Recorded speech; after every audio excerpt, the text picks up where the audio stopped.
Gaza के रफा इलाके में भारतीय सेना के पूर्व कर्नल वैभव अनिल काले इजरायली हवाई हमले में शहीद हो गए।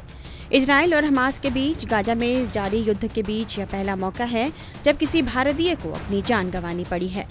भारतीय सेना से रिटायर्ड वैभव अनिल काले रफा के यूरोपियन हॉस्पिटल में संयुक्त राष्ट्र के सुरक्षा कार्यों के लिए तैनात थे।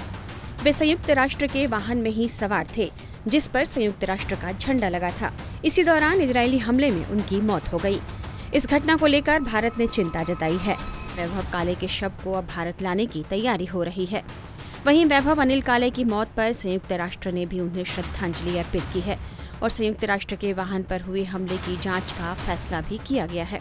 यूएन के महासचिव एंटोनियो गुटेरेस ने इजरायल के हमले की निंदा करते हुए काले के निधन पर शोक जताया है।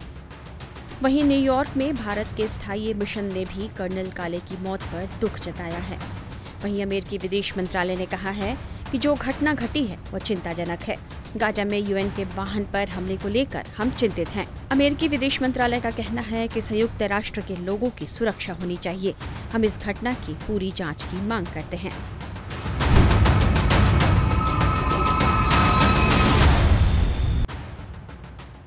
काले ने 2022 में भारतीय सेना से वीआरएस के तहत रिटायरमेंट लिया था और 2 महीने पहले ही वह यूनाइटेड नेशन के सेफ्टी एंड सिक्योरिटी डिपार्टमेंट में बतौर सुरक्षा समन्वय अधिकारी के रूप में शामिल हुए थे।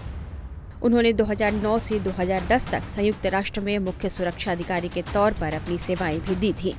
काले 1999 में एनडीए से पास आउट थे, जिसके बाद 2000 में वे भारतीय सेना में शामिल हुए। कश्मीर में उन्होंने 11 जेएंडके राइफल्स की कमान संभाली थी।